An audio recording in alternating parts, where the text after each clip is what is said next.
Hello and welcome to Epic Loot Radio, episode 20. Joining me, we have a guest of great proportions. Anna Mana is joining us to talk about PSO2 New Genesis. We're also bringing on, for the first time, another guest. We got two guests in this show. Chille, talking about some Final Fantasy XIV. This is going to be a podcast of MMORPG proportions, and we have a stacked deck here to celebrate a lot of good news, a lot of things to be excited about. But let's go ahead and go around the horn. Hi, everybody. If you're joining us live, welcome. Be sure to hit like, subscribe, and share. If you guys are new here and you don't know who these people are, their links are all in the description of these videos, or you can listen to them in MP3 format a couple days after the shows themselves air. Be sure to go follow Anna Mana. Be sure to follow Chille over at Moogle Go Round. Be sure to follow Chaos Prime. And be sure to follow Soro over at Global Cooldown on Twitch. Again, links are in the description. These guys are, I think, some of the brightest and best content creators out there, at least if nothing else. I really enjoy watching their content, and I couldn't be happier to plug them. Now, with that being said, I'm going to go Anna Mana. We've got a lot to talk about. This is, in my mind, your Super Bowl. In terms of kind of our show notes, we've got a little bit of news that's going to be dropping to us on the 25th. And we also have the release of PSO2 New Genesis out of beta into full release in June. Why don't you take a minute to introduce yourself to the world and talk about your content, and then we'll keep going around. Yeah. So I'm Anna Mana. I make mostly beginner-focused content for Phantasy Star Online 2. Going to be switching lanes into New Genesis once that comes out, because I think there's not much else to cover with PSO2 at the moment. 8 years of content's coming to an end, and then restarting with New Genesis. But yeah, that's pretty much everything on my end in terms of content coming out. Yeah. All right, Chille, why don't you say hi? Hey, everyone. It's me, Chille. I host Moogle Go Around Radio. You can find us on Twitch. We talk about Final Fantasy XIV. We stream pretty much every day. We are mainly a Final Fantasy XIV based streamer, though we do play other games. So it's me and Paul. But yeah, that's what we do. We do a podcast every 2 weeks. All right, Soro, what about you, dude? Still trying to get back into streaming. Just trying to find the time, man. It's been hectic. Yeah. Especially with work picking up like it is. But when I do stream, it's either Final Fantasy XIV, PSO, Destiny, anything like that. Getting ready for PSO2 New Genesis, definitely. And also really excited for New World coming out pretty soon. Yeah. Especially with the lull in 14 that we're going to have after 5.5, man. It's going to be just jam-packed with all kinds of other craziness. I've been calling it the summer of New Genesis, so we'll see how that plays out. Chaos has been reviewing some mystery games, which he can't share live. So guys, be sure to be tuned into his Twitter and whatnot whenever these reviews drop. But Chaos, what's going on, dude? Well, for the past 2 weeks, I've been really busy just getting those reviews out. Some of them are extremely time-consuming, as you might imagine. You mean you actually play the games and then review them? Wow. 80 hours in, 10 days? 80 hours in 10 days? That's just the gameplay, and then you've got the whole script writing, and then the editing. It was a lot of work. Because primarily I used to do looter shooter content. Had some pretty bad rough rides with Anthem and Outriders. So now I've decided to, go on a more variety kind of channel, covering all sorts of games rather than sticking to a certain franchise and seeing how that goes. But I'm really enjoying writing reviews right now and making that content, and we'll see where it goes from there. All right. Well, guys, this is our panel for today's show. Hopefully you guys enjoy. If you do, leave us a comment. Let us know what you guys think, or review wherever podcasts can be found. But I'm going to dive in because it's the big topic. We're going to spend a lot of time with Anna Mana today, focusing on New Genesis as a game, as a concept. We have a topic regarding kind of what about the base PSO2 game. But Anna, I'm going to let you kind of talk about your experience right now with the New Genesis beta. Is this what lived up to your hype? Is this what you expected? Honestly, I'm just curious as to what your thoughts are as we go into June. Yeah, so I actually played the second closed beta for Japan as well, and playing it in English definitely was a lot better because, I don't have to hold up my phone to the screen to translate everything on the fly. But I feel like it actually lived up to my expectations. What I will say is seeing the footage on any video online doesn't hold a candle to how it actually looks, one Preach for it. one. Yeah. Yeah. Like I don't know, for some reason it's a game that looks a little bit blurry when you see it on video content. So I'm really looking forward to it. I feel like it's the next logical progression that Phantasy Star needed to move towards, especially after being in like a hub-based environment for so long. This is kind of like when you think about a new game of a series, how you'd like it to progress. I think New Genesis kind of hits it out the park.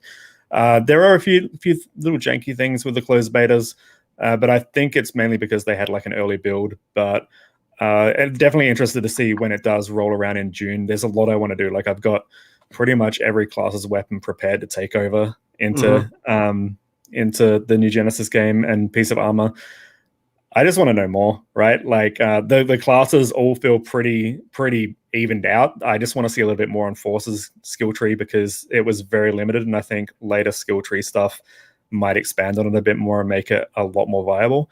But other than that, I think it's looking promising. Definitely going in with a little bit of cautious optimism, but yeah, I'm excited. What's cautious about your optimism? I'm very curious because I do always kind of take that same mentality. But you cover PSO2 like just at its core. You've been playing the active game. In my mind, I would just translate that to this is a win-win. But let me know where I'm missing it.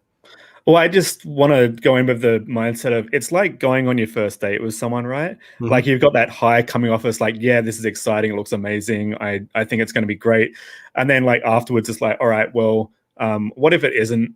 I might as well just like tone it down a bit, be a little bit realistic about it. So that way I go in, and if it is exciting, it's going to be great. And if it isn't, it's like, well, I didn't have as high expectations as I maybe shouldn't have. What's your litmus test then? Because in terms of this, because in my mind, and maybe I'm misreading it, and we can set some proper expectations for all of us. Yep. This is the next generation of this game, and the fact is that you just released a video. We're talking about it here in the discussion section, but you released a video talking about are they going to abandon the base PSO2? And I don't think they have to do that at all. So in that regards, that like what is it that you're looking for that would be your red flag? Like what is it the thing that says, oh, we're in trouble? Yeah, if you remember back with Phantasy Star Universe's rollout, and I think it would have been the same. Yeah, if we got PSO2 day one, yeah. Like so, for context, Phantasy Star Universe when that rolled around, they released it in Japan and they released it in the States and the Western world, and basically, they had a very slow rollout of content. I'm pretty sure, like the first month or so, there was only like 2 quests you could do or 3 quests. I remember spending a lot of time in the lobby just before the dragon fight. And I think that was one of the biggest things that kind of killed the hype for Universe was that content was just rolling out way too slow, especially with difficulties in like Phantasy Star is known for difficulties. So having, that content just so slowly rolled out when you could by the time it did roll out, you were probably going to be playing on the highest difficulty anyway. And then with Phantasy Star Online 2, I'm kind of glad it did take so long to come out because getting all that content in a year allowed the audience to kind of be staggered at a reasonable rate. But if it was released, I think 8 years ago, we would have had some massive droughts and maybe the player base dropped off and potentially even had the game, dropped for good. So I'm hoping that they don't stagger the content too much. Like there's going to be a massive world map, potentially like a few times bigger than what we saw in the beta. I'm hoping that basically it's going to be enough content to at least last us for 3 months before we get, a content update where they're going to release some bosses or some urgent quests and stuff like that. I just hope it's got a nice, steady rollout of content. That's my biggest concern. Can I Chille, just add something from earlier? I was about to go to you, Chille. Go ahead. You were talking about the blurry video content when it comes to certain. I wonder because I've only had some small experience with both PSO2 and PSO2 New Genesis. I do wonder if the blurry content is a side effect of the fact that it doesn't do a proper full screen, rather it does virtualized. Maybe it's possible, but I mean, like my video, like the video I've recorded before I put it online looks as good as it does when I'm playing it, kind of thing. Fair. It's. I think it's just YouTube funk. Yeah. If anything. Fair enough. I just wanted to see if that was one of the, rather than actually being maybe. a proper full screen, that maybe something to do with capturing it was causing some issues. But YouTube is I've had YouTube, some so issues. I've had some issues with capturing certain games. So it's like Yeah. I'm like fully aware. I was doing some the Sword Art Online, not Sword Art Online, sorry, Swords of Legends Online, and it's like it looked gorgeous, but I had to kind of change how I captured that game specifically because it like the capture A didn't do it justice and it impacted performance. But Chille, I want to go to you because like there's so much obviously here to unpack. And if you guys aren't aware, again on the 25th they're going to have the prologue. Be sure to follow Anamana because he'll sure to have that coverage for you. Be able to set a lot of really good context about what that means and how we go from here. And who knows, maybe it is going to be June the 9th, which would benefit me greatly. But Chille, like we were talking, I got you the code and you were able to play this weekend.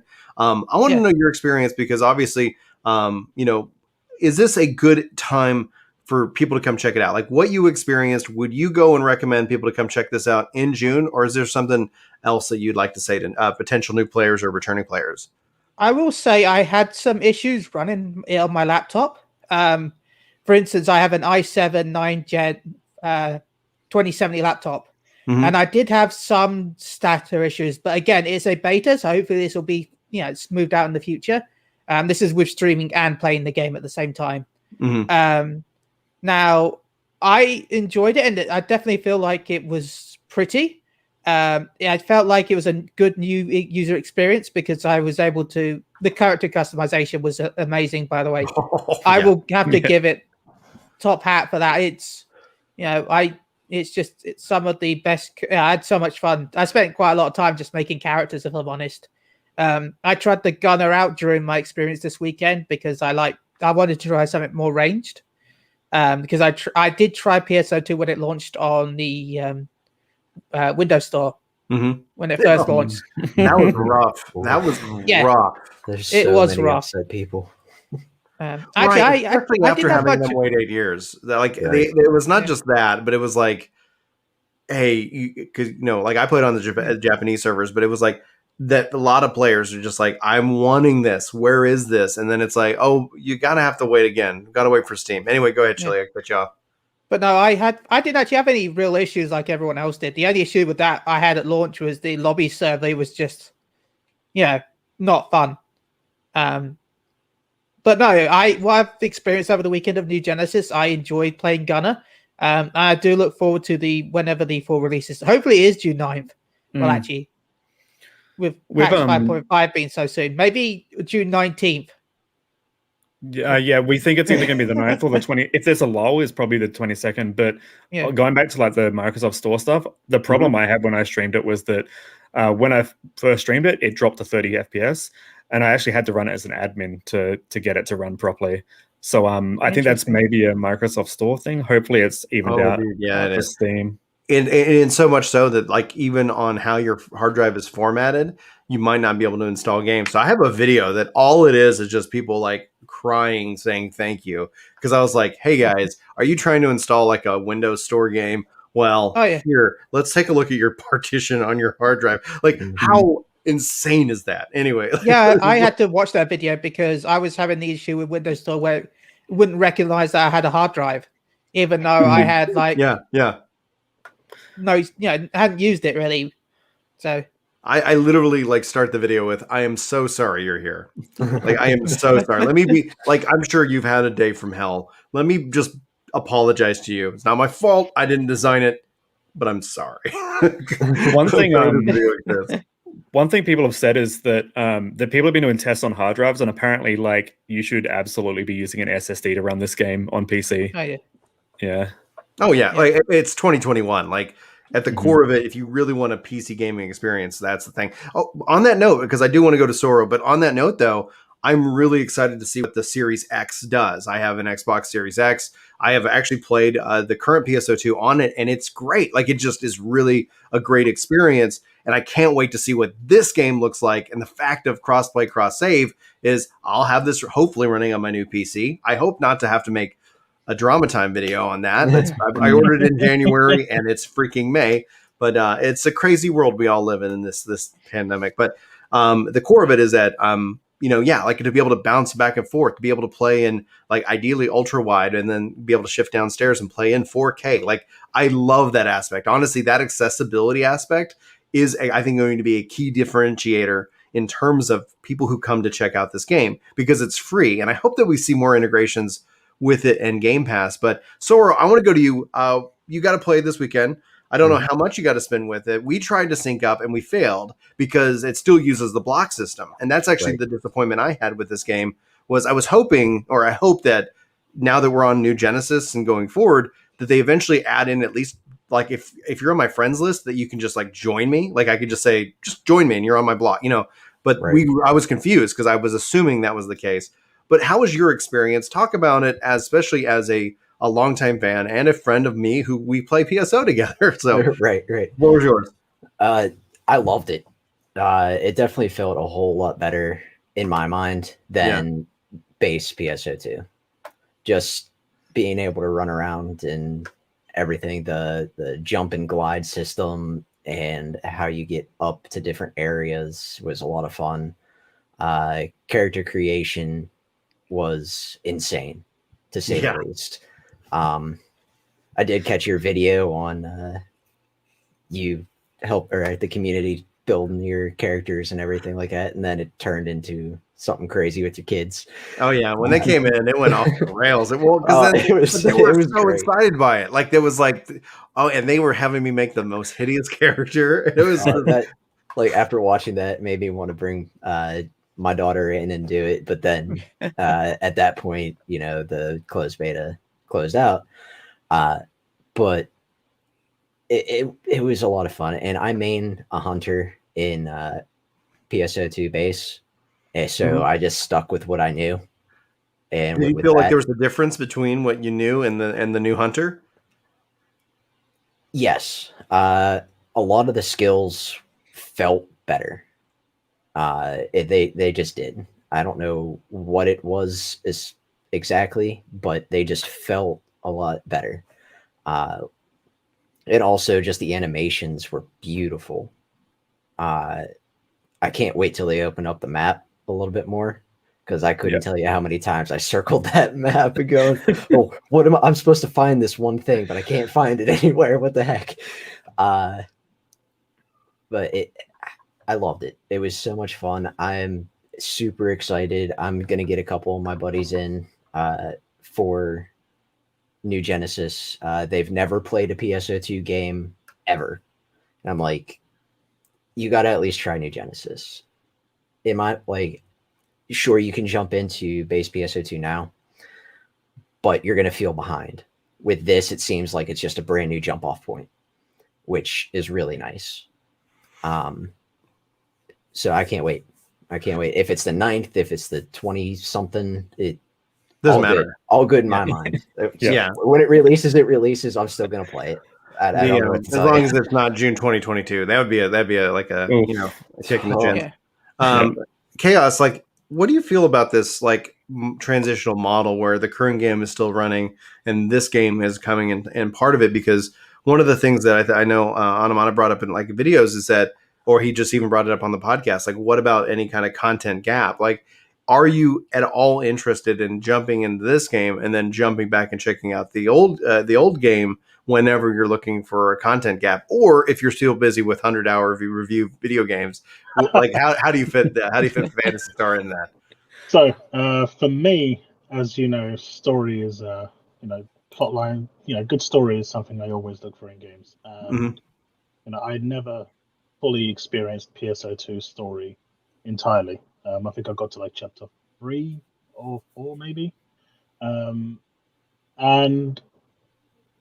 it felt old, the original PSO2, which is why my friends stopped playing it.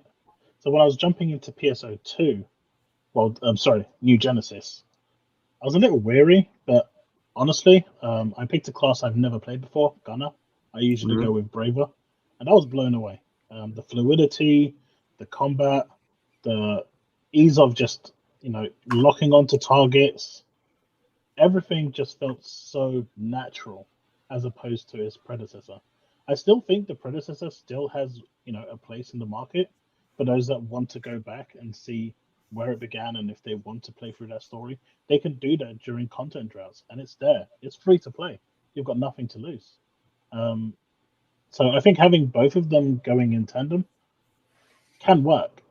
Just, I assume at this point, all effort from PSO2 is going to finally just drift away, and it's all going to go to New Genesis. Yeah. I'm okay. One of the interesting things that I've always accredited to Phantasy Star Online, the original game, is how influential it's been on the entire economy of the looter.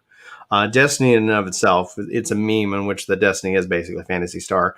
But it's that, when you look at these connections, a lot of this is like Phantasy Star is kind of the root of, in some ways, like Diablo is definitely, has its fair stake of ownership into that claim. But a lot of games have really kind of studied and learned from that. And even if you never played it or heard of it, most likely the game that you did play or did hear of was developed by developers who knew about Phantasy Star, played it, and drew inspiration from it. And I mean, I want to ask you, in terms of that, though, like this is something that's historic in my mind. They're updating the engine for the base game, and they're moving people and having those games connected and shared, giving you the ability to choose whether you want to install the base game or not. But if you do have both installed, you just go to the terminal and you can switch between the two, just like you change blocks in the game itself. Do you feel like what we're learning and what we're seeing from New Genesis will kind of set the standard for the industry going forward? I mean, I hope it does. Like, can you imagine if Final Fantasy 14 was connected to Final Fantasy 11, or even does this open up the potential for them to maybe even add in the older games instead of releasing like a collector's pack or something like that? They just add in Phantasy Star Online 1, like maybe Blue Burst or Universe in, and then you can carry over your character. I mean, they probably can't with those games, but just the concept of maybe you've got some data tied to a character, and when you go over to the other games, at least you've got a profile set. You just recreate your character for those games, but that is your character across all 4 games. More importantly, though, like even outside of that, the fact that, let's say, like we're playing together and I log in and I'm looking for something new Genesis, and I see you running around in PSU because we're a friends list, we're connected. Yep. I could then hop in and join you. Honestly, I think one of the things that puts those walls up is that sense that it's like I don't have visibility into it. For good or ill, that's one of the strengths of Blizzard's Battle.net. But when we're talking about this, is that what if these connections existed to where, yeah, your guild, your clan, whatever. Yeah. Oh, I see that they're running this old stuff. Well, I'll go join them because I think friends make the experience. Like, one of the things that the gift was for me was when they said that this is a new starting point for levels. I go, oh, I don't need to worry about grinding everything in the current game. Yep. That actually was like, cool. Like, you know what? I'm going to go finish leveling up in 14, and then I'll come back and level for New Genesis. I'm really glad I made that choice because I feel for me, variety is a huge aspect. At least, having like 2 main or 3 main games ends up being a healthier, where I'm not sitting here becoming a YouTuber that's like, this game I love sucks. And here's why. And it's like, it's a non-issue for 99.9% of the gaming population. They're like, oh, you're just tired. Go play something else, Brian.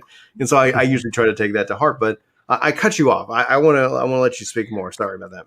No, that's all good. And as well, like kind of what you're saying is that I'm not going to get FOMO if I'm not in base PSO2, if I'm in New Genesis, because I can legitimately talk to my alliance because it's across both games. Yeah.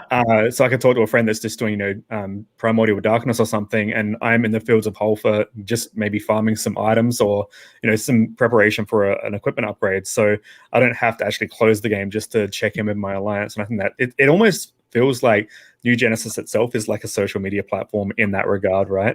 That's an interesting way of looking at it. Yeah, I like that analogy. Chille, what would it look like for 14 to do what Phantasy Star is doing? Well, didn't Yoshi P want to do something like this in the past? I think it wasn't the plans originally before Yoshi P. Yeah, so like when you talk about what if 11 was connected to 14, that was something they I don't know how far they went in prototyping, but like they talked about this in interviews where you'd go into the Mog House in 11, and you could then that would be the bridge to 11 and 14. And they ended up not going that direction. Honestly, when we look at social media platforms, you brought this up, and I'm going to come back to Chille. Like when we see that Ninja got paid to move over to Mixer, and it really didn't work. Moving people from game to game or platform to platform or whatever is a hard and difficult and arduous task. And what New Genesis is literally like presenting is, what if we didn't have to? What if you don't have to move anybody anywhere? You just literally do this. Go ahead, Chille. I don't know. I don't think every game should do it. As much as the idea sounds cool in paper for Fantasy 11 and Final Fantasy 14. Mm-hmm. There is massive gameplay differences between the two games. So by having them linked, it would be like I know they're the same franchise as in Final Fantasy, but one is aimed to be more like a turn-based game when it comes to Final Fantasy 11 because of you had your links, your attacks, and then your main abilities were your weapon skills. Mm-hmm. Versus 14, where it's WoW style action combat in a way. I know it's not as fast as WoW, but it's the same sort of button pressing layout. If you understand what I mean, WASD. Yeah, Versus I disagree though that I think that they still can have different systems, and that's actually the strength of what PSO2's new Genesis battle system is. Not the base PSO's battle system. There are similarities, but I there's think no similarities between 14 and 11. Well, no, you wouldn't need that, but you could still have your guild and your grand comp. Like again, it's just about like, okay, yeah, you want to have a different battle the social system. stuff, but Social stuff is important. That's good, but I would say gameplay wise, there's too much of a difference between the two when it comes to gameplay. Yeah.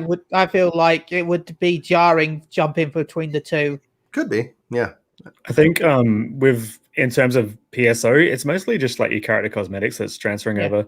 I think games a good benefit would maybe be Destiny and maybe even Borderlands. Oh yeah, 100%. Well, we know that Overwatch is doing the same sort of thing with Overwatch 1 and 2. Mm-hmm. Overwatch 2 is just an extension of 1. Everything transfers between 1 and 2. You don't need to own 2 to keep playing the new content. You can actually still play the new content with 1, but if you purchase 2, you'll have access to the single player campaign, which is exclusive to 2. That sounds like a nightmare. Soro, I want to go to you, man. What do you think? Where are you falling on all this? So my question would be, would you want that distinction between 11 and 14, or that jump between 11 and 14, like you're saying? Or what if instead, with 6.0 coming out here in November, they went and did a new Genesis kind of thing with it? You know, I think narratively speaking, that could be interesting. Or with the conclusion of the story, 6.0, they finish out, 6.5, 6.55 and everything. And then 7.0 is this kind of switch. Like, that would just be amazing. They can get rid of all of the spaghetti code that they have in the background. They could rework everything that they wanted to how Yoshi P wants it now, and not have to worry about all of the back end nonsense that 1.0 brought in. You know what I mean? Think this also does is it prevents them from having to come back and do classic servers, because no matter what, people are going to want to like, oh man, like I would love to experience that old game.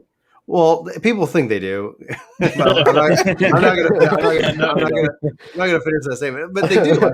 But it's not in the volume that is sustainable financially. Like it's in that regards, right? So it's like WoW Classic does a smart thing by bundling it as a part of the cost for the player. So it removes that barrier, but there's still no connection there. Imagine if they did that back in the day where after Cataclysm, then they have chapter 2, and then after whatever they have chapter 3, allowing them to kind of get away from maybe mistakes or decisions of the past. Same kind of concept with 14. Who knows what they're going to do? I just know that when we look at it from just a case study perspective, you have Destiny, which like straight up said, you lose everything, go to the new game. And people didn't like that. Then they said, okay, we're just going to take stuff out of the game. We're just going to delete whole areas. And people didn't like that. It's like, as opposed to like, okay, if your character's your character, and then you can kind of have these chapter markers on their journey, and then you can go back if you choose to do so as the player. I think that gives you a lot of value and choice. Chaos, I want you to weigh in on this subject. Go ahead. So in regards to Destiny, that's a little different, right? I remember Deej, when Destiny was announced, turned around and said that this was a 10-year game. Yeah. Mm-hmm. And you'd be taking your Guardian from start to finish with everything intact. And then Activision said, excuse me. No. In regards to 11 and 14, I think I don't see it working the way it works in PSO2 now, but I can see it having like a bridge between the socials. So if you are in 11 and doing your own thing, you can still have that channel open where if someone's doing something in 14, you can go over and, be informed rather than having to rely on Discord or something else, or someone having to jump into the game just to communicate with you. Having that external solution, a social channel, I think would be great. In terms of updating 14, I know Yoshipi's been wanting to do that for quite some time, but he's worried about, well, he was at the time worried about the PS4 being left behind, which isn't no longer an issue. But I don't see it happening until 7 now. Mainly because they probably want to keep the whole saga in one place. Yeah, we'll see. The Asian saga coming to an end in 6.0. Yeah. It makes sense. I mean, that's the thing. It's like, would you want somebody not to be able to experience Heavensward or Stormblood or Shadowbringers? And that's what like the WoW model did. That's what the 1.0 to 2.0 did. That's what PSO to PSO2 did. You know, in a way, like those aren't connected games. There's a lot of time that was ended up separating those, and that's why I'm really thrilled with New Genesis as a brand new introductory point, a brand new welcoming back point, especially for like, hey, I remember PSO. What's this New Genesis thing? Let me go check that out. Oh, it turns out, you know. That I think is going to be really exciting to see in the long run of what ultimately happens. Now, I want to kind of jump into our topics. Oh, go ahead. 1 second, Brian. I'd like to say something as well. You go first. Oh, cool. No, please. Yeah, I think one of the big issues that PSO and New Genesis has, in my eyes, is bringing those people that played PSO2. I mean, back, you know, the new players who, after 8 years, who had an interest in PSO2. They jumped into it, and you know it felt like an 8-year-old game. The mechanics were still rigid. The combat wasn't as free-flowing as it is in New Genesis. A number of my friends that I spoke to still have that kind of mentality in regards to New Genesis and believe that it's essentially just the same game with the same style of combat. And I think they need to do a lot of work to remove that perception because it's not anything like it. I think the current model is that they're putting that work on to pretty much everybody here that's on the panel in that regards. If you make videos or make podcasts, etc., you know, they've already made the game free.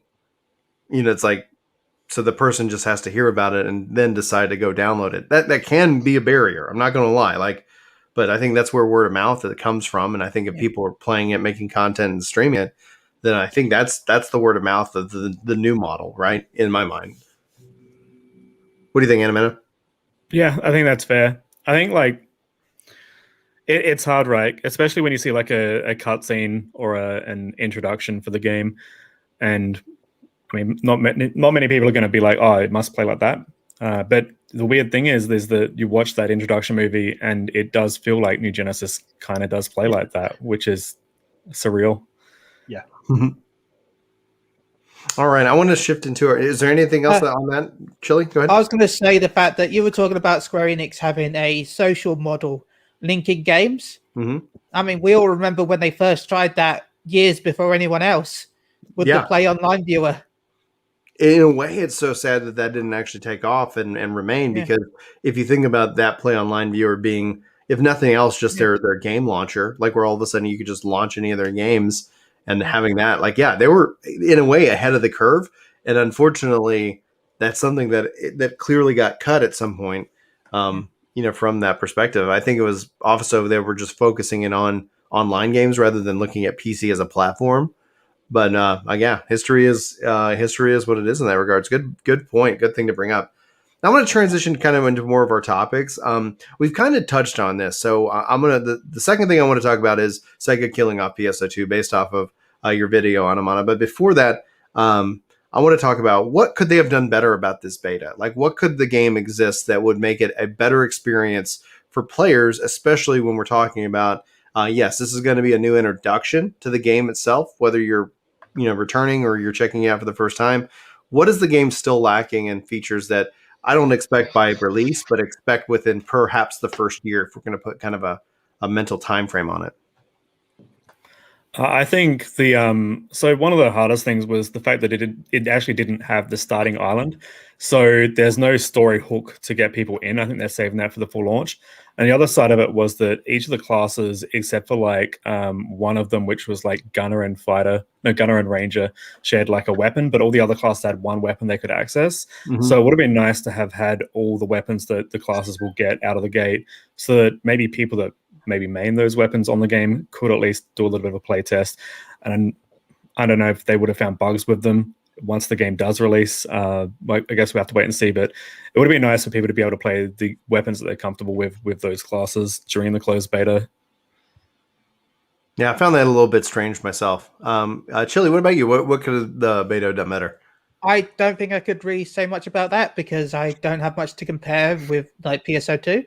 But I would say I wish the beta had better times for Europe because it started really late at night and then it's ended like really early in the morning on Sunday.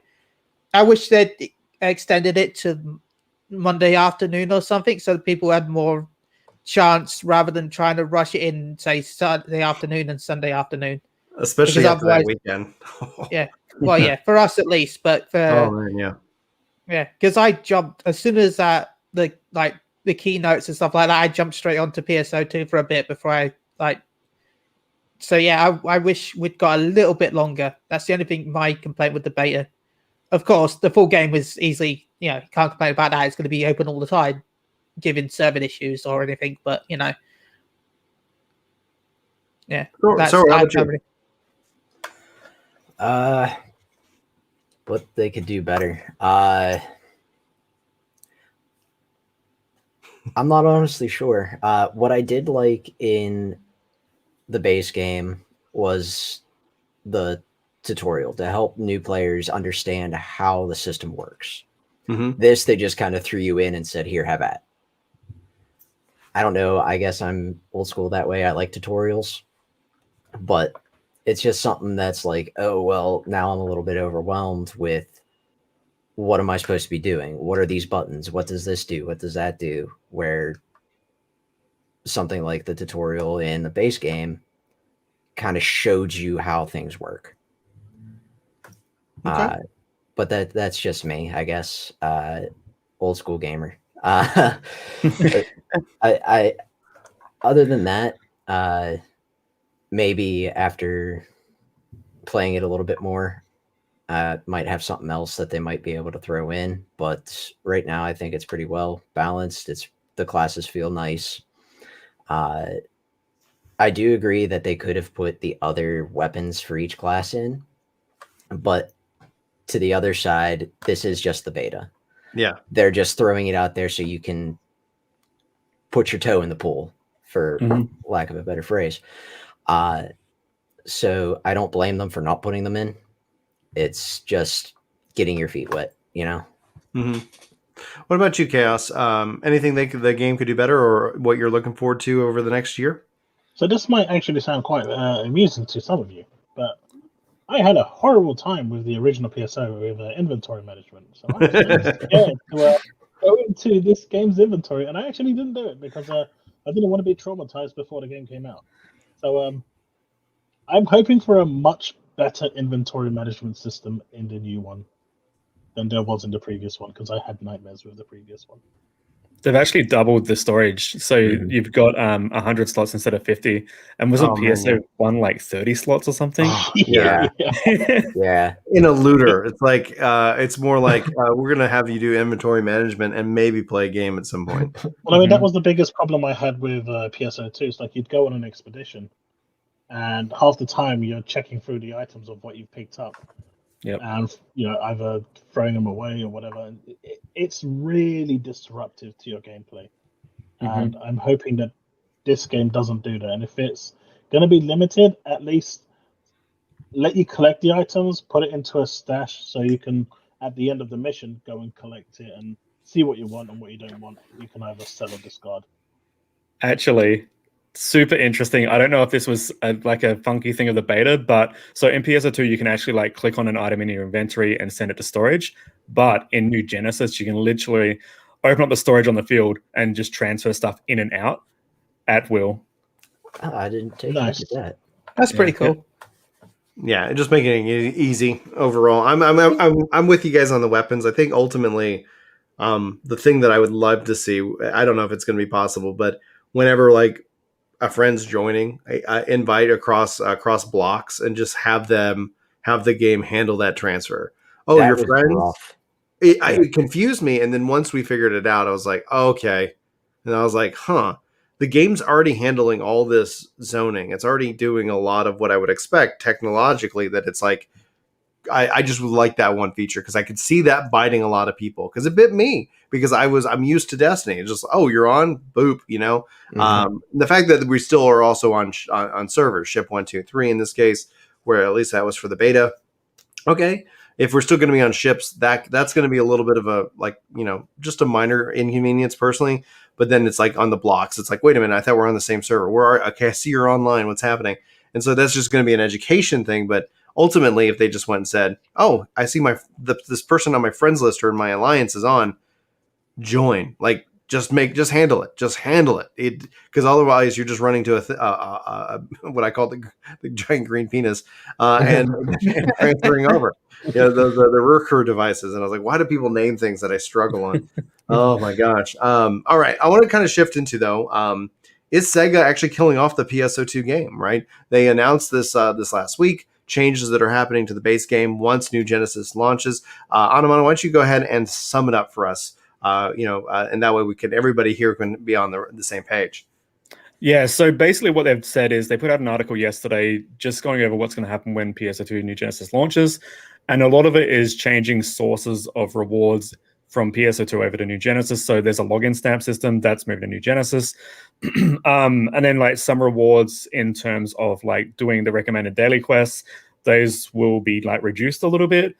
Like there's like a bonus key which you can run for experience and also star gems. Those are being removed. So that's like a source of a currency. And then in terms of like, I think the other main thing is they're removing the schedule for the urgent quest. So they're just going to happen potentially randomly. People are very worried about that.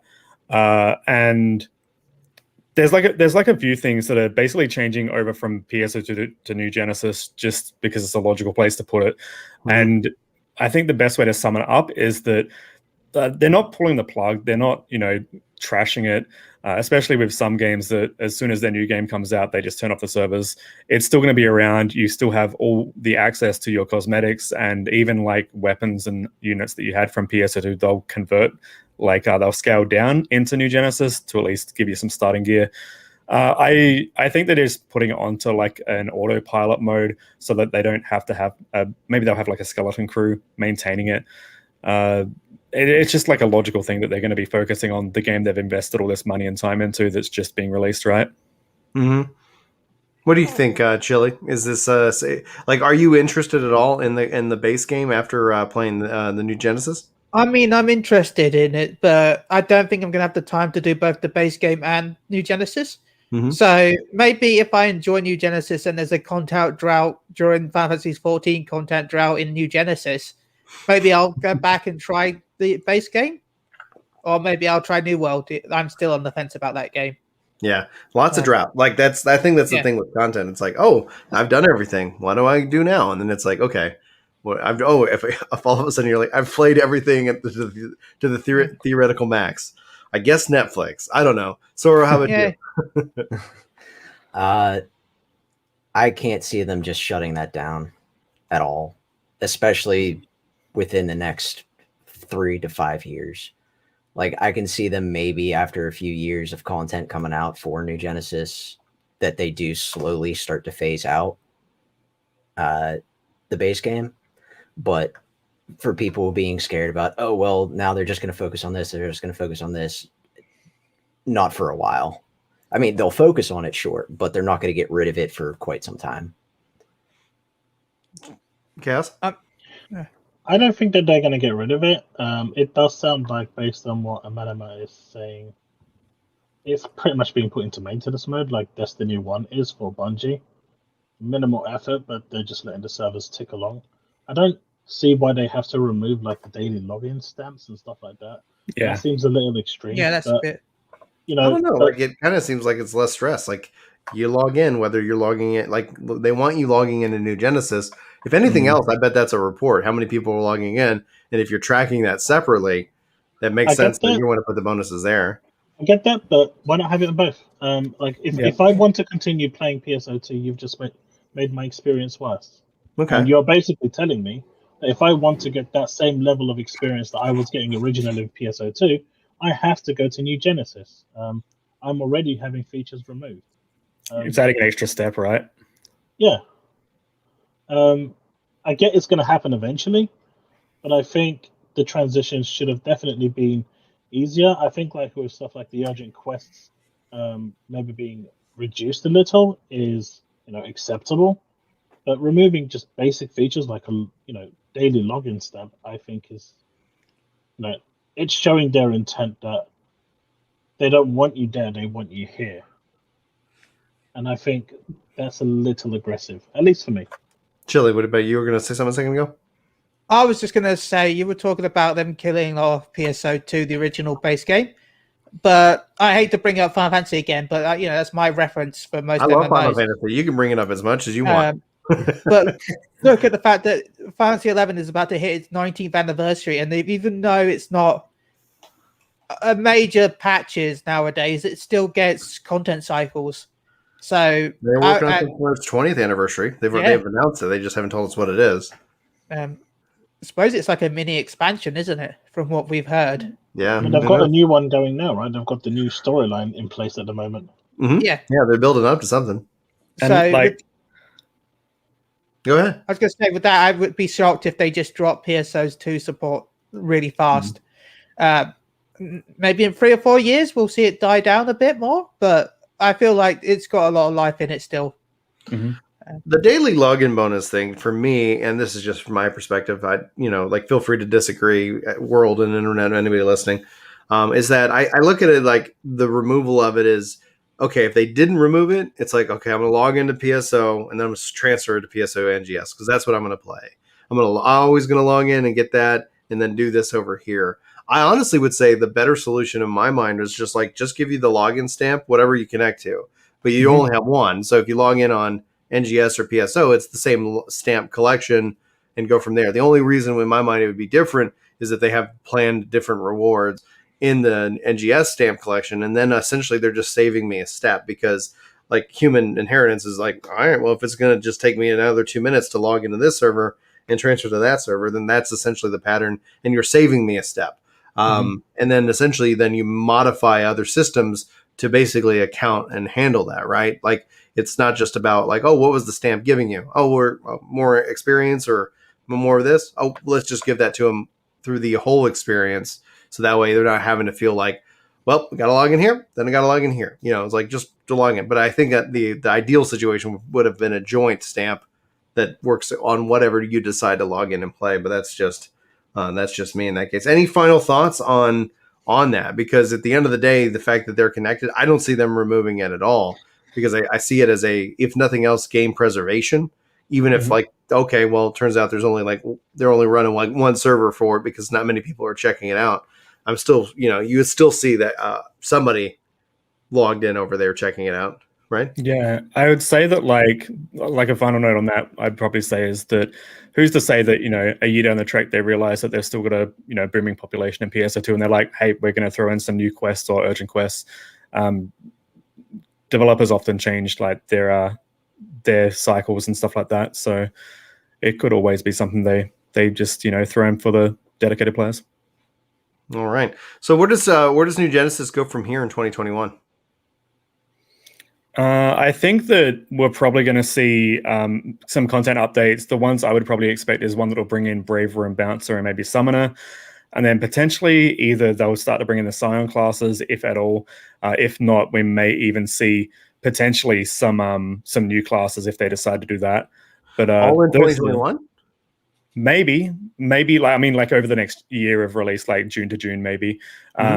In terms of 2021, at least like those 3 first classes, like Braver, Bouncer, Summoner, I'm expecting maybe within the first 3 to 6 months. That'd be wild. And if it lands in November, then oh gosh, like what are you doing to me? They throw the beta at the same time as the Endwalker, Fan Fest, and like, oh, I only have so much energy and caffeine that I can do. Like, all right, well, at least it was on the same. There's a plus of it being on the same weekend is that I didn't have to like tell Julie, my wife, like, oh, I need 2 weekends where you're watching the kids so I can do video game stuff. There's like one. How are you feeling, Brian? I'm tired. But I had a great time. It felt like I was at FanFest. I felt that tired. Get the tape ready, The rest of the show, we're going to transition into Final Fantasy 14, and Anna, you're welcome to hang out with us. So I just I'll didn't want to stick be like, and get out of here. But it was like I just didn't want you to be like, oh, we're going to talk about Final Fantasy. And you're like, well, I got nothing to add. So we're going to be talking Final Fantasy 14, especially, we had the Reaper reveal. We know Sage is coming. We know Endwalker is coming. We know on the 25th, again, what is the synergy between Sega and Square in this case with these dates? They're just like, yep, that's the day. They're going to be dropping patch 5.55. I want to start with Chille. Chille, you do the podcast. You do so much within the Final Fantasy 14 community. What does Tuesday look like for you? What are you most excited for Endwalker or the road to Endwalker? I'm excited for Zadnor, to be honest, for the next Relic step and the next step in Boja, because I enjoyed the Boja storyline. I know a lot of people will be like, oh, I'm really excited for the MSQ. And yeah, I'm excited for the MSQ because, but at the same time, it's the last MSQ, so I want to savor it until Endwalker. But no, I am excited for some more Boja in 5.55. So hopefully don't want to throw Animana under the bus here, but in the pre-show before we actually hit live, you played ARR, you you won the lottery of the gold saucer, and then you logged out, and that's your experience of Heavensward thus far. In the show though, there's obviously a lot of content, a lot of stuff for Phantasy Star to play. Talk to me though about is there anything that you would be interested in seeing or returning to 14?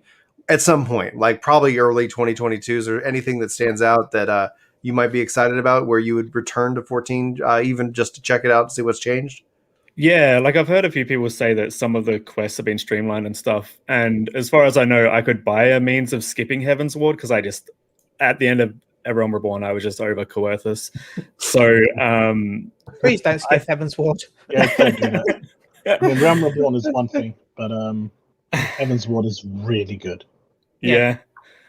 Well, I guess I'll see. I'll see when I come to it. But I guess just streamlining, making the progress a lot faster to at least go through the story, get all that stuff. But I guess the leveling and stuff like that, speeding that up a little bit so I can get to the relevant content. That'd be the main thing that'd get me back into it. I think, provided I've got the time to play. Yeah, time, but also we were saying and letting they're actually adding in Oceanic servers. For the game itself, which you said that you've been playing in North American servers, and I remember back in the day with 11, I was used to playing on Japanese servers, so lag was just a thing you lived with. But with that, is that something that you think that would be exciting for you? Would you start transfer your character over to Oceanic? I mean, I'd probably just transfer my character where my friends are, to be real. If I was, I feel like I'm a global player. I'm not going to just play on Oceanic just because it's close to me. I'm just going to play with my friends, all right? Well, guess what? Good news. You can visit between the data centers later this summer. They're adding that feature. Well, we've been long wanting it. Go ahead, Chille. You talk about this, but we still don't have confirmation if it's going to be cross-regional data center travel. Yeah, it's true. We assume. We hope. Yeah. It'd be weird trying to sync all that stuff up between the continents, right? Yeah, because each one is in their own actual server farms. Yeah. So it could just be that they're only going to be regional. So Aether, Primal, Crystal, Chaos Light for Europe, and I can't remember what the Japanese data centers are. Sorry, off the top of my head. Maybe at that time only those can transfer to each other. I think that would be a good missed opportunity, though. Right. I mean, it could be a future plan that they get cross-regional, but launch it could be just to make sure it's working. Regional. I feel like that would just add a layer of lag for everyone at that point, right? Trying to merge it all up. I don't know. I'm not a network person. Yeah. I think it'll be interesting to see ultimately what happens with that because I'm hopeful that it is cross-region. But yeah, lag's already there, and it's just a matter of hey, let's just go play. The thing that I've always kind of thought is I think that's going to only strengthen the community, and that's what I hope for. I hope for just a strong community where people can come play, visit, and have a good time together. And yeah, you used to lag. As long as you know what you're getting into, I don't think it ultimately hurts any kind of player what they're experiencing or what they're hoping for. Soro, what do you think about this weekend? What stood out to you? Are you a main Reaper? Or is there anybody switching to Reaper as their main based off of what we've seen? All of it. All of it was great. Just watching that trailer, I have been having it on loop at work just for the music. The music was so good. But the Reaper reveal, I was sitting in chat or a Discord chat with a couple friends. We usually play together on the weekends, do a bunch of missions and stuff like that. But we were sitting there watching it and everything, and they're like, "Oh my god! Well, know what my main DPS is now." I mean, it's going to take a little bit for me to switch from Samurai main to this. Like, I'm definitely going to level it. Don't get me wrong, but I'm not taking it through story. Sorry. It looks great. The aesthetic is really nice with Reaper. I'm excited about that. How Sage is going to work, though, I'm curious. Yeah, to say the least. I don't know. The I am glad that they still have the full 2 days up on the Final Fantasy 14 YouTube channel. Mhm. Because I've been also just watching the piano concert and the Primals concert every once in a while as well, just because everything's so good. The live letter I felt was a little lacking, though. Like, they gave us a good chunk of things to get ready for, but it just didn't feel like it had all of the stuff that most past live letters have. And I understand why, because of the 6.0 reveal and trailers and everybody getting hyped for that. I get that. It's just, I wish they put a little bit more stuff You're into talking about the keynote or the live letter. You know, the keynote was the day before about expansion or the...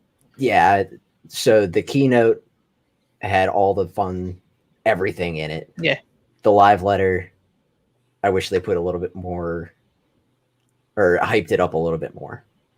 You I know? mean, the live letter... Go ahead. Sorry.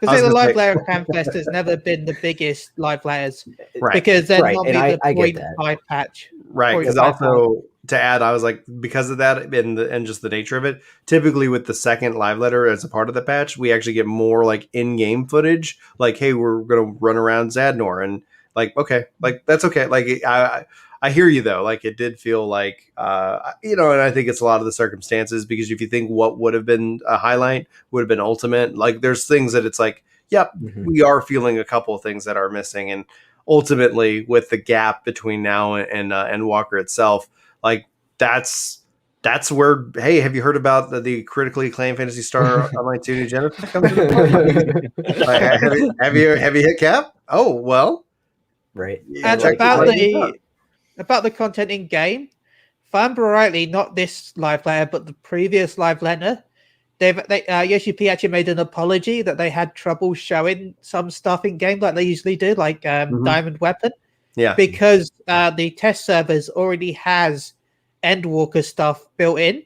Yeah, so they couldn't show the typical test content because it might reveal stuff that's not supposed to be revealed yet. Either because it's waiting for an announcement or it's just not finished enough to be shown publicly. Oh yeah, people would comb through that so much, and be like, "Hey, do you see this? This means this," and it's like then the internet freaks out because it doesn't have the full context of the change. It's like, "Oh, we were just testing it out to see if it worked," or something of that nature. Yeah, it's like why people complain about the CGI trailers for games nowadays, when a lot of the times it's because graphics are the last part of the phase of design, and if people saw how bad the graphics looked then, people just like slander it on the internet. Yeah. Chaos, how about you, man? Like, how was the FanFest for you? What were your highs? Any lows? I really enjoyed the FanFest. My highs was Primals and embracing the meme on stage with emo dancing. That was spot on, magnifique. I was in tears. And Soken's Lahi. Oh my god, that was so good. I mean, what was even better than that was the woman's face when yeah. She was like, is this are we really doing this? I didn't really have any no's, honestly. I really enjoyed almost everything I saw. considering the conditions that they had to go through in order to get everything done, they did more than what I expected. And seeing a few of the areas within the game as well was quite nice. So overall, I was really pleasantly happy with what we're seeing. The only thing I think go ahead. that could have been better, I don't think they showed it, because if they did, I didn't see it, was the limit break, level 3 limit break for Reaper. It's probably not finished yet. Yeah, I wouldn't think that'd be I finished. still want to see it though. They still I want it now. They still haven't finished naming all of the skills or anything yet. I still want to see it. Any disappointments, guys? Anything that you came out of way just feeling a little bit down about? I mean, the same thing that Mione came down with, the fact that I wish we'd got more hairs and hats. Yeah. I don't care. Fight me in that. That didn't bother me as much. It was the lack of Xbox announcement for me as well. That was probably the only thing that stuck out for me. Don't expect that to happen anytime soon. No, like with the fact that wasn't announced, like that was in my mind the last logical time to make that announcement. I don't see it because it's already on pre-order.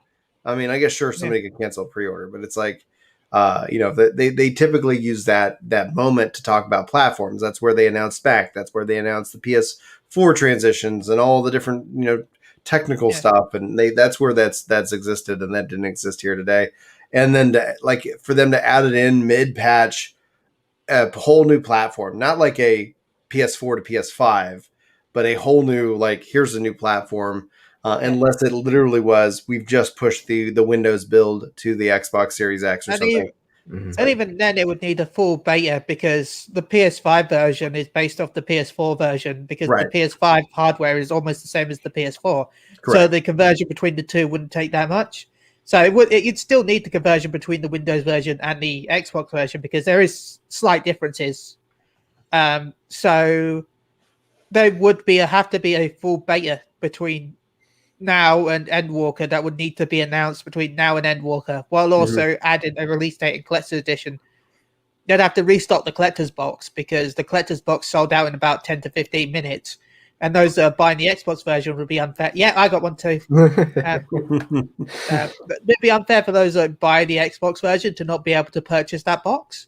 Yeah, no, it's just a merch box, really. It's not the game, because you don't get the game included with it, but it's still something that that they would be denied. Somebody said in a comment on one of my videos that that Xbox can have Final Fantasy 14 when PS4 has PSO2. Is that a trade you would make? Is that a trade? I mean, we already have PSO2 , so in Japan. And there was a version. I can't remember what version it was. Maybe it was in Korea or China. Oh no, Southeast Asia. That's it, Southeast Asia. That was terrible though. Cosmetics had stats. It was messed up. Yeah, but it was all in English though. Yeah, what I do want to ask is, have they announced a platform for it on Windows? It's on Windows, right? It's on Windows. I'm thinking about a Windows launch, and if they looked at PSO2's launch on Windows and that was a problem. But I mean, if it's on Xbox, it's on Xbox, right? That'll be fine. I think the issue is the DirectX 12 that Microsoft is saying that's what they needed to be in. And currently, 14 is just DirectX 11, and they didn't announce even a DirectX update. So that's in my mind that I think that Yoshi P has said it, Phil Spencer said it. They want it, and I want PSO2 on PlayStation. Bring it to PlayStation. Let's go. Just let people effing in the West. Massive. Why do I let you on the podcast? They did. Yeah, Graphics closed down the Southeast Asia service years ago. It's about 2016, 17 that they closed it down, didn't they? I think, because it also had a Vita build as well. They actually killed that off recently as well. Yeah. But anyway, to my point is that I think when we look at just the cost of development and things like that if it's going to happen, Yoshi P talked about it. Yeah. It's about cost. It's about having the people to test, etc. And they want it to grow. So yeah, I guess it's going to be something that it's maybe 7.0, and that's another couple years, which it sucks. It sucks for fans of the franchise. It sucks for players who want to play it on that. And at the end of the day, if you been holding out this long, I'm sure you'll keep holding, or you can go get a great gaming PC, and actually play Or- like all of these games. Like that's Master Race is What about Switch as well? I'm fine with. I would love Switch. I think that's going to be driven by cloud. Yeah, I was going to say, I really hope if they That's the way release it is Final now. Fantasy 14 on the Switch, I hope it's not native. I hope it's cloud based. Not at all native at all. It's got to be cloud based because that's actually what I see the strength of cloud in the future as infrastructure improves. So, we always get people saying like, my internet sucks. I get it. It won't forever, ideally. Like it's in all of the businesses and countries' interests to get you better internet, especially when all these companies are like, yeah, we want to get people great internet. But when you think about that, then ultimately you only have to build at some point in the future, theoretically 20, 30 years from now, one platform, and then that just gets pushed out to whatever screen, etc. I became a big believer in cloud when I was playing Gears of War 5 on a laptop that could not even begin to think that it would like to run a game. And I played it for 5 hours on ultra settings, and I stopped, and my battery drained 8%. And I go, holy crap! Like that is insane. I had a great experience. Yeah, you want the like ideal experience. Yeah, I'm sure you're going to play locally, but then all of a sudden to have that flexibility is a huge thing. That's why like I'd love to see PSO brought to like Stadia and Luma, and like same thing with 14. Like honestly, the announcement that would get me hyped right now, that would soothe the no Xbox announcement, would be like, bring it to effing GeForce Now. Oh, Like I would resub to GeForce Now if that happened. I play Guild Wars 2 on GeForce Now. Like, just bring it. Just stop with the bull crap and all the like. We got to like just put your games in places. And GeForce Now driven by Steam, by Epic. Like just connect your stores into that platform. And Square Arctic supports it with Outriders. Like I would throw my water bottle, but I'm sure it hit something I don't want to hit. It's like, come on. And I get I'm from a position of privilege. I get that I have decent internet. I get that a lot of Aussies out there that I've talked to, they're like, cloud gaming doesn't work. It's like, probably not yet for you. But I've like Microsoft and like everybody has said that they want to bring that kind of stuff there, and I think it will ultimately. You're talking about cloud gaming. The only platform I feel like the biggest issue would be with Stadia. Just because it's Linux based versus normal Windows based. Right. The Linux is a pro from the RAM management, the memory management, and things like that. Like it has strengths, but that's why anybody who is a Linux gamer, I'm like, you should technically, you don't have to do it publicly because the internet's going to hate you right now. But you could quietly root for Stadia because more games that run on Stadia, that's good news for Linux users as well. But yeah, that's a hurdle for all of it because that's the best cloud platform as well currently in terms of tech at the moment. I'm really curious. Like I haven't yet got into the current alpha, but I cannot run xCloud on my PC, and I'm waiting for that.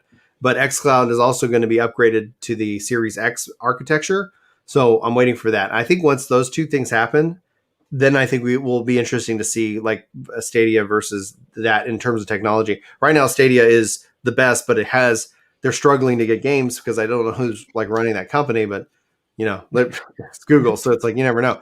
But it's like they're getting the high profile ones, right? I mean, Resident Evil 8 was the last high profile game to come, so they're getting big titles. They did just and I get that they're not speaking to Brian at this point, but it's like I need like the games that I want to play. Like if Phantasy Star New Genesis was launching on Stadia, that'd be choice. Or even in a year from now, like that's going to be telling. If Final Fantasy 14, that's probably a Microsoft thing more than anything else, right? Oh, I don't think Microsoft wants to help Google at all.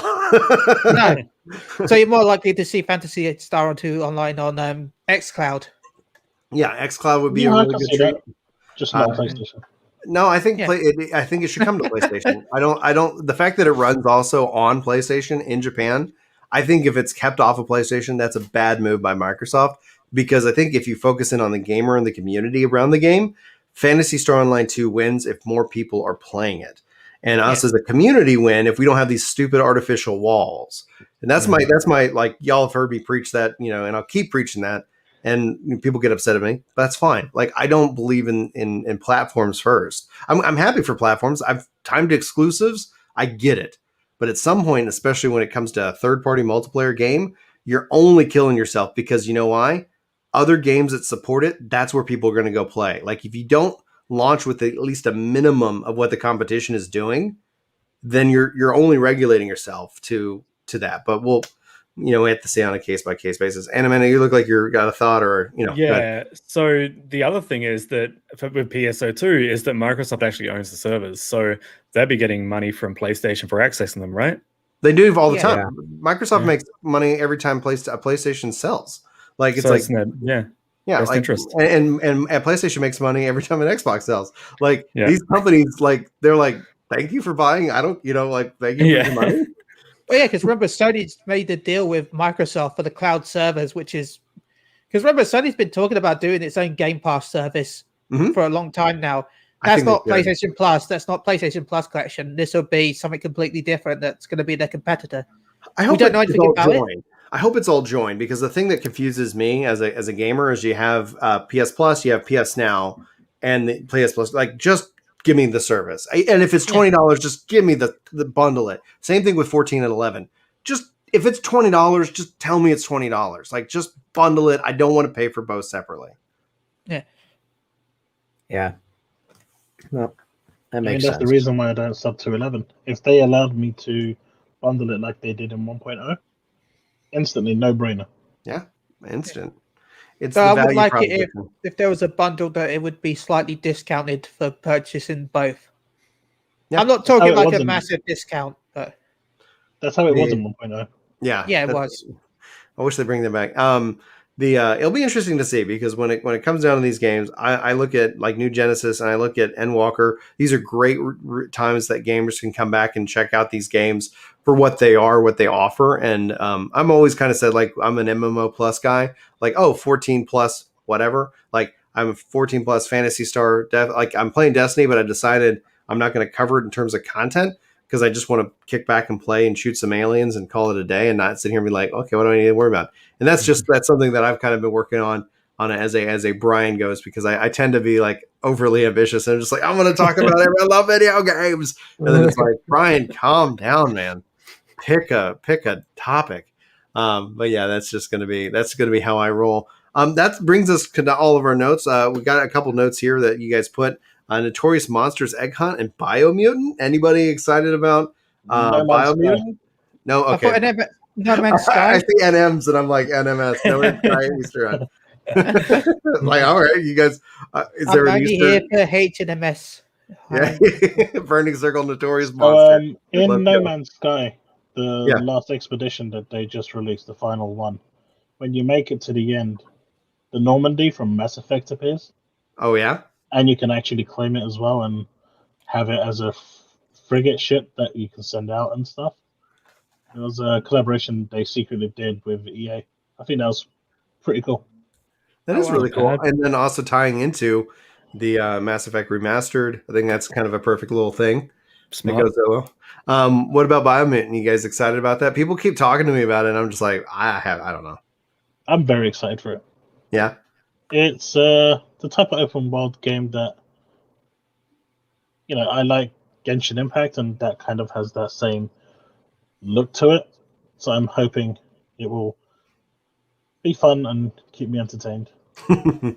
Anybody else? I probably like the gameplay style, but the aesthetic is the thing that I can't get past.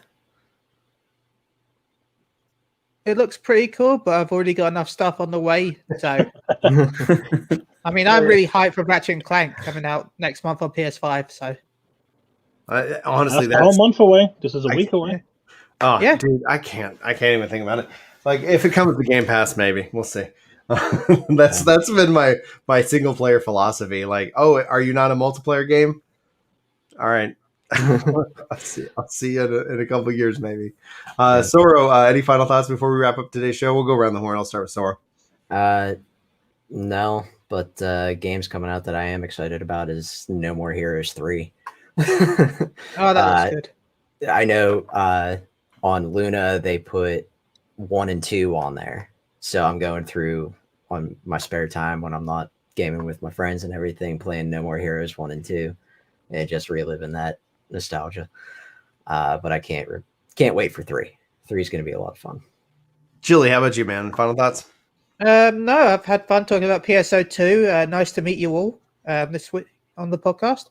Enjoyed the Final Fantasy 14 talk. Shame we didn't bring up the Magnus sisters. Oh yeah, I Because- did have a note for Magnus Sisters because Yeah. I'm so thrilled that they're coming into the game. Final Fantasy IV was a big moment for me, like growing up, and so yeah, and we'll do more shows in that regards. But good point. I put it as a bullet point. I was like, yes, We have a lot of time to talk about it. Yeah, we we've got quite a lot of 6 time. months.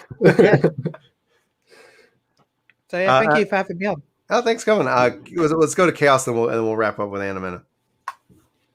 Final thoughts. I'm excited to see where PSO2 goes from here. Endwalker is, well, my main MMO, so I'm definitely excited for that. And then Scarlet Nexus demo was released on Xbox today, so pretty excited to try that out as well. And Ratic says, "Good to see you on the podcast, Anna. Are you going to sleep, or did you already sleep?" Oh, definitely. It's almost 4 a.m., so I'll definitely sleep after this. But Sega, PlayStation and Microsoft, or Xbox and PlayStation, hurry up and get both games on so you can do a collab, because Global doesn't have Odin yet on Final Fantasy. Fantasy Star Online 2. The only connection 14 has right now is on base PSO2 with the Odin 14 crossover. It's like, all right, let's go. And that was done because, and they didn't have something that collabed with the game in 14 because it wasn't a global thing.